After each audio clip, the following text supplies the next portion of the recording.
Ito nga ang ganap natin ngayong araw. Ito naghahanda tayo para makapasok na sa work. Dahil panggabi tayo ngayon, kaya gabi na yung video na nagawa natin. Ito naghahanda na tayo, palabas na tayo sa gate ng dorm to. At maghahanda na tayo para makapunta sa work. Habang dumadaan nga ako papunta sa work, ito nga, nadaanan ko yung isang fast food na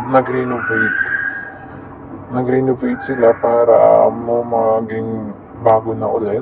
At soon nga, mag-open na sila ulit. At hindi na nga natin mahintay. Sana ma-open na. At ito nga, hindi nga natin maiwasan sa daanan ang traffic. Kaya minsan, mas maganda talaga minsan papasok tayo ng maaga. At least, makaiwas tayo ng traffic kahit papaano, no? At hindi tayo maabala sa trabaho.